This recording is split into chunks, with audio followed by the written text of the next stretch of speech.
En 1716, un Écossais de 45 ans se présente au Palais Royal de Paris avec une idée que personne en Europe n'a encore osé mettre en pratique à grande échelle. Il s'appelle John Law. Il a tué un homme en duel à Londres, fui la prison, traversé l'Europe de table de jeu en table de jeu, amassé et perdu des fortunes, séduit des aristocrates et des souverains avec des théories économiques que la plupart de ses contemporains trouvent soit brillantes, soit délirantes. Souvent, les deux à la fois. L'idée qu'il apporte à Paris est simple dans son énoncé et révolutionnaire dans ses implications. La monnaie n'a pas besoin d'être faite d'or ou d'argent. La monnaie peut être faite de papier. Et si la monnaie peut être faite de papier, alors un État peut en créer autant qu'il en a besoin et utiliser cette création monétaire pour financer sa croissance, rembourser ses dettes, stimuler son commerce et transformer un royaume épuisé en puissance économique dominante. En 4 ans, John Law contrôlera la totalité du système financier français. Il sera l'homme le plus puissant de France après le régent. Son système émettra l'équivalent de plusieurs fois le PIB annuel du royaume en papier-monnaie. Et il s'effondrera avec une violence qui laissera la France traumatisée par la monnaie de papier pendant un siècle entier, jusqu'à la Révolution française, jusqu'aux assignats, jusqu'à Napoléon. Ce n'est pas l'histoire d'un escroc, c'est l'histoire d'un génie qui avait compris quelque chose de vrai sur la monnaie et qui a poussé cette vérité si loin, si vite qu'elle s'est retournée et l'a dévorée.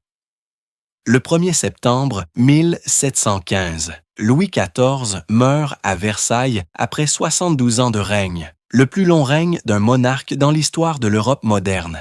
Il laisse derrière lui le monument architectural le plus spectaculaire du monde occidental, une armée qui a défié toute l'Europe coalisée pendant des décennies et une dette publique qui écrase le royaume. Les guerres de Louis XIV, la guerre de dévolution, la guerre de Hollande, la guerre de la Ligue d'Augsbourg, la guerre de succession d'Espagne ont coûté des sommes astronomiques. Pour les financer, la couronne a emprunté à des taux d'intérêt prohibitifs auprès de financiers privés, vendu des offices et des charges, créé de nouveaux impôts sur une population déjà saignée à blanc, et rogné sur la teneur en métal des pièces de monnaie au point de provoquer des crises de confiance récurrentes. En 1715, la dette publique française dépasse 3 milliards de livres tournois. Le service de cette dette, les intérêts annuels, absorbe la quasi-totalité des revenus ordinaires de l'État. Il ne reste presque rien pour les dépenses courantes, l'armée, la justice, l'administration, les travaux publics. Le nouveau roi, Louis XV, a 5 ans. Le régent, Philippe d'Orléans, gouverne à sa place et il gouverne un État techniquement en faillite. Les solutions conventionnelles sont épuisées. Augmenter les impôts, la population rurale est au bord de la révolte. Rembourser les dettes, impossible avec des revenus inférieurs aux charges. Faire défaut, répudier les dettes. Le contrôleur général des finances, Nicolas Desmarais, calcule que la faillite d'État ferait s'effondrer tout le réseau de crédit privé qui permet à l'économie de fonctionner. Philippe d'Orléans cherche une solution, et c'est dans ce contexte d'urgence absolue qu'il reçoit John Law. John Law naît en 1671 à Édimbourg, fils d'un orfèvre et prêteur sur gage prospère. Il grandit entouré de métals précieux, de billets à ordre, de calculs de taux d'intérêt. Le vocabulaire de la finance de son époque entre dans sa formation comme une langue maternelle.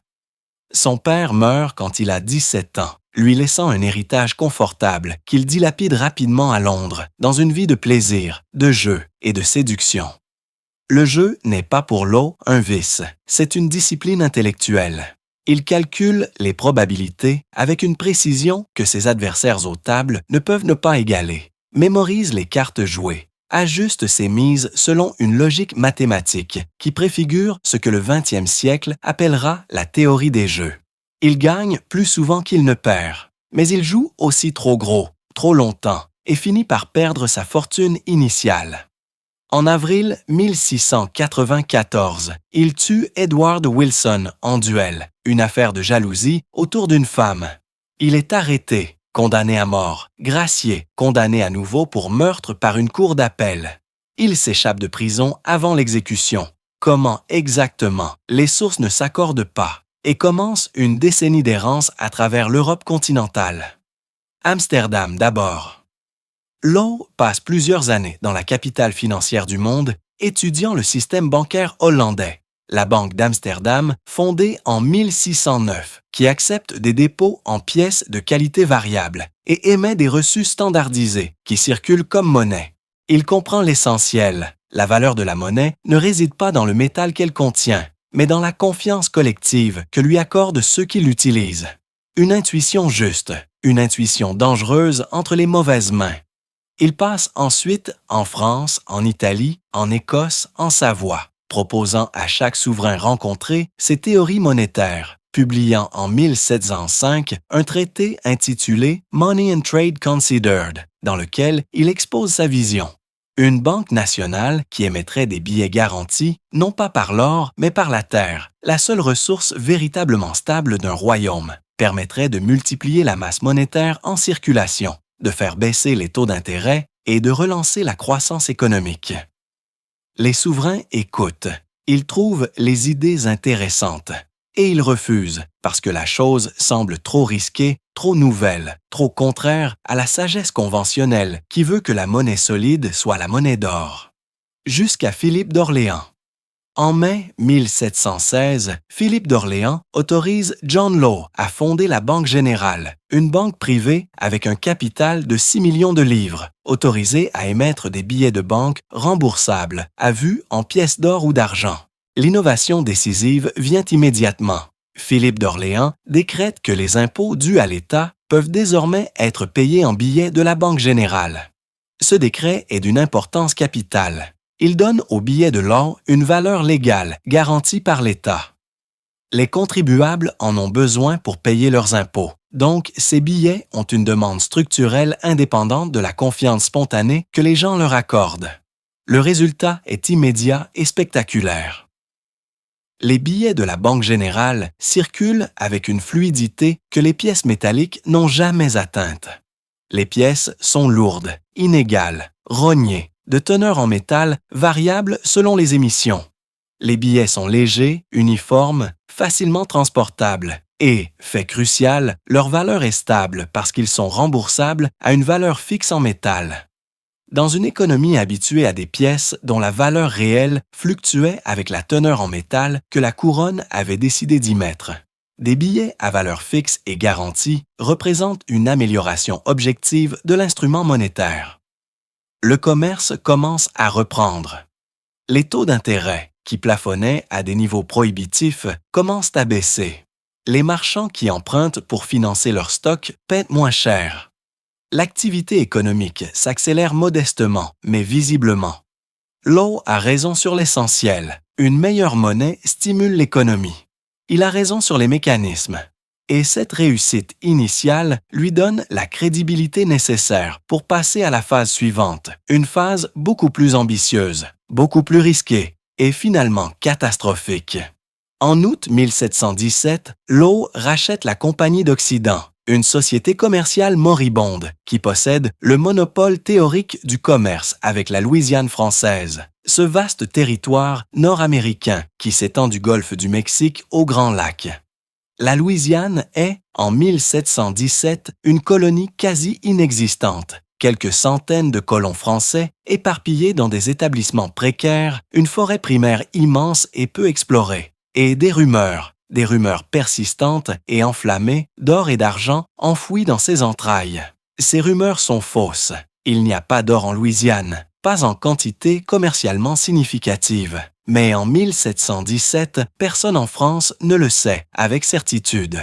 Et Lowe, qui sait mieux que quiconque comment fonctionne la psychologie des marchés, va utiliser ces rumeurs comme combustible pour la plus grande opération financière que l'Europe ait jamais vue.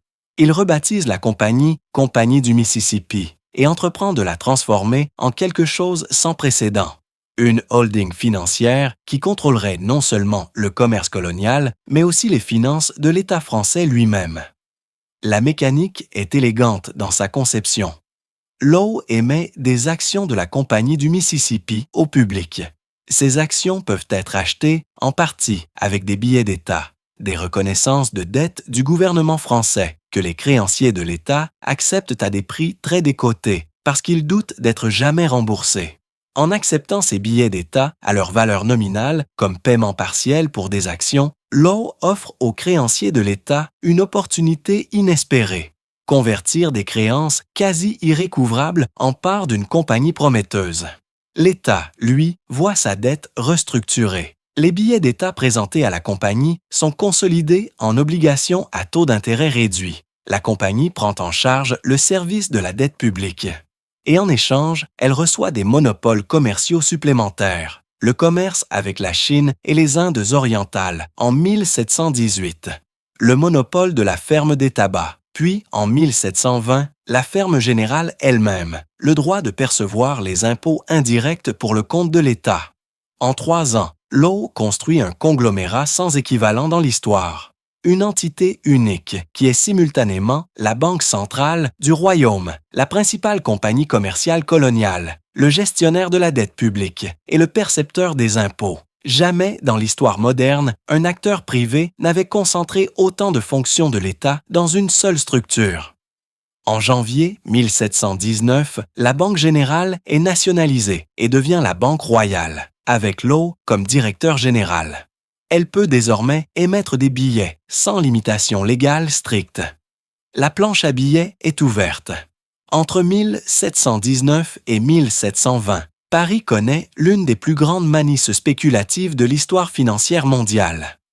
Les actions de la Compagnie du Mississippi sont émises initialement à 500 livres. En quelques mois, sous l'effet d'une demande explosive alimentée par les rumeurs d'or en Louisiane et par la conviction croissante que Law avait découvert le secret de la prospérité infinie, elles montent à 1000 livres, puis à 5000, puis à 10 000. Au pic de la bulle, début 1720, une action de la Compagnie du Mississippi se négocie à 18 000 livres, soit 36 fois son prix d'émission initial. La rue Quincampoix, où se tiennent les transactions financières à Paris, devient le centre du monde. Des milliers de personnes s'y pressent chaque jour, nobles, bourgeois, artisans, domestiques, tous cherchant à acheter des actions, à revendre avec profit, à s'enrichir dans ce marché qui semble ne jamais pouvoir baisser. Des fortunes colossales se constituent en quelques semaines. Des laquais achètent des actions avec leurs économies et se retrouvent plus riches que leurs maîtres. Le mot « millionnaire » entre dans la langue française à cette époque, inventé pour décrire les nouveaux riches du système de l'or. La Banque royale imprime des billets pour financer la demande d'actions. Les billets permettent d'acheter des actions. La hausse des actions renforce la confiance dans les billets. Les billets financent de nouvelles émissions d'actions. Le système se nourrit de lui-même dans une spirale ascendante qui semble auto-entretenue. Mais cette spirale repose sur une contradiction fondamentale que Law voit et que la plupart des participants ignorent. La valeur des actions est supposée reposer sur les profits futurs de la Compagnie du Mississippi. Et ces profits futurs dépendent des richesses de la Louisiane. Des richesses qui n'existent pas, ou pas en quantité suffisante pour justifier une valorisation de 18 fois le capital initial en quelques mois. Law tente de contrôler la montée en émettant de nouvelles actions pour absorber la demande, en imposant des prix plafonds, en manipulant le marché de multiples manières. Mais la logique de la bulle est plus forte que sa capacité à la réguler. Chaque nouvelle émission d'actions nécessite de nouveaux billets. Chaque nouveau billet imprimé dilue la valeur des billets existants. L'inflation commence à ronger le pouvoir d'achat des détenteurs de billets. Les premiers à comprendre ce qui se passe sont les grands aristocrates et les financiers sophistiqués, ceux qui ont les réseaux d'information et l'expérience pour lire les signes avant-coureurs. En secret, ils commencent à convertir leurs billets et leurs actions en or, en argent, en biens réels, terres, immeubles, pierres précieuses. Ils chargent des domestiques de faire la queue à la Banque royale dès l'aube pour convertir des billets en métal, dans les limites que la banque impose pour éviter une panique. La sortie discrète des initiés précède toujours l'effondrement. La question n'est jamais si la bulle éclatera, c'est quand. En janvier 1720, Law est nommé contrôleur général des finances, le ministre des Finances de France. Il est au sommet absolu de sa puissance. Il contrôle la banque, la compagnie, la dette publique et maintenant la politique fiscale. Un Écossais protestant gouverne les finances du royaume très catholique de France. C'est une anomalie historique si spectaculaire qu'elle n'avait aucun précédent et n'en aura aucun successeur. Ce moment marque le début de la fin. En février 1720, pour soutenir le cours des actions en chute, Law prend une décision désespérée. Il décrète que la Banque royale rachètera toutes les actions de la compagnie au prix de 9000 livres. Pour financer ces rachats, il ordonne l'impression massive de nouveaux billets. En 4 mois, la masse monétaire française double, puis triple. L'inflation explose. Les prix des denrées de base, pain, viande, bois de chauffage s'envolent. Les salaires, fixés en livres, ne suivent pas. Les travailleurs et les petits épargnants, ceux qui n'ont ni les connexions ni les ressources pour se convertir rapidement en actifs réels, voient leur pouvoir d'achat fondre semaine après semaine. La panique commence en mai 1720. Des rumeurs circulent que la Banque royale ne pourra pas honorer ses engagements de remboursement en métal. Des milliers de détenteurs de billets se présentent simultanément au guichet pour convertir leurs papiers en or. La banque suspend les paiements en métal, confirmant les pires craintes. La confiance s'effondre instantanément. Une foule immense se presse devant la Banque royale. Dans la bousculade, des personnes sont piétinées et tuées. La mort de 15 personnes dans une émeute devant les guichets de la Banque royale, les chiffres varient selon les sources, marque le moment où le système de Law cesse d'être une expérience économique et devient une catastrophe sociale. Law tente des mesures désespérées. Il démonétise progressivement les billets. Les billets de 100 livres ne valent du plus que 50 livres, puis 10 livres. Cette mesure, techniquement une faillite partielle, enfonce encore davantage la confiance. Les actions de la compagnie, qui valaient 18 000 livres 6 mois plus tôt, s'effondrent en dessous de leur prix d'émission. Des fortunes construites en quelques mois s'évaporent en quelques semaines. En décembre 1720, John Law quitte Paris discrètement, déguisé selon certaines sources, escorté par des gardes selon d'autres. Il emporte peu de choses. Sa fortune personnelle, construite sur le papier comme toutes les autres, a largement fondu dans l'effondrement. Philippe d'Orléans, qui a soutenu Law jusqu'au bout, le laisse partir. Le garder en France serait trop dangereux. La population furieuse cherche un responsable, et Law est le responsable le plus visible. Il mourra à Venise en 1729, à 58 ans, pauvre et oublié, ou presque. Jouant aux cartes jusqu'à la fin, dit-on. L'effondrement du système de Law laisse la France dans un état financier catastrophique, mais d'une catastrophe différente de celle de 1715. La dette publique a été partiellement restructurée, c'est vrai. Certains créanciers de l'État ont vu leurs créances converties en actions qui ont depuis perdu toute valeur, une forme de défaut partiel camouflé derrière la mécanique du système. Mais les dommages collatéraux sont immenses. Premièrement, la destruction du capital. Des milliers de familles, petits bourgeois, artisans, fonctionnaires, rentiers qui avaient investi leurs économies dans les actions ou conservé leur patrimoine en billets ont tout perdu. La redistribution de richesses opérée par le système est brutalement régressive. Les grands aristocrates et les financiers habiles ont converti leurs gains papier en actifs réels avant l'effondrement. Les petits épargnants n'avaient ni l'information ni les connexions pour faire de même. Deuxièmement, et c'est peut-être la conséquence la plus durable, la destruction de la confiance dans la monnaie de papier. Pendant 70 ans après le système de Law, la France sera incapable de créer une banque centrale fonctionnelle. Chaque fois qu'un réformateur financier proposera d'émettre des billets de banque, la mémoire traumatique de 1720 ressurgira dans les débats politiques pour bloquer l'initiative. La France restera attachée à la monnaie métallique, avec une rigidité qui handicapera son développement financier face à l'Angleterre, qui, après l'expérience de la Banque d'Angleterre, fondée en 1694, développera un système de crédit bancaire infiniment plus sophistiqué. Cette asymétrie financière entre la France et l'Angleterre contribuera directement à l'issue des guerres coloniales du 18e siècle. L'Angleterre peut financer ses guerres par le crédit bancaire à des taux raisonnables. La France, traumatisée, reste dépendante de financiers privés coûteux. Quand la France perd la guerre de 7 ans en 1763 et cède le Canada et l'Inde à l'Angleterre, le désavantage financier est l'une des causes structurelles de sa défaite. Et quand la Révolution française éclate en 1789, précipitée en partie par la faillite financière de la monarchie, le gouvernement révolutionnaire émet les assignats, une nouvelle monnaie de papier garantie par les biens confisqués au clergé.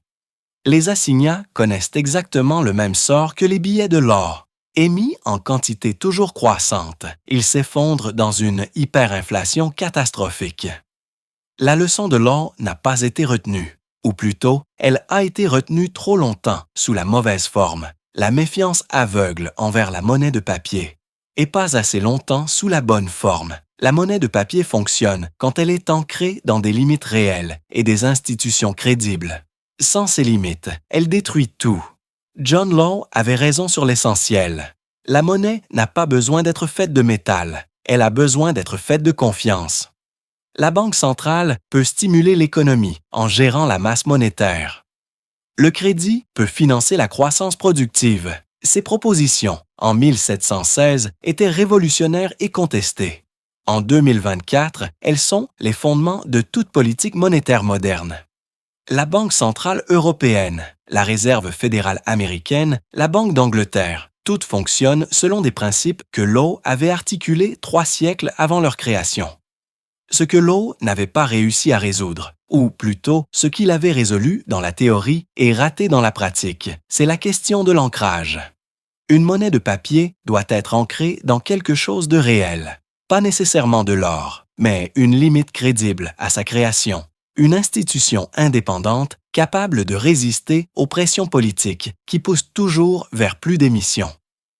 Law n'avait pas cette indépendance institutionnelle. Il dépendait du régent. Le régent dépendait de ses besoins politiques immédiats. Quand les besoins politiques ont exigé d'imprimer plus de billets pour soutenir le cours des actions, Law a imprimé. Quand ils ont exigé d'encore plus en imprimer pour financer les rachats d'actions, il a encore imprimé.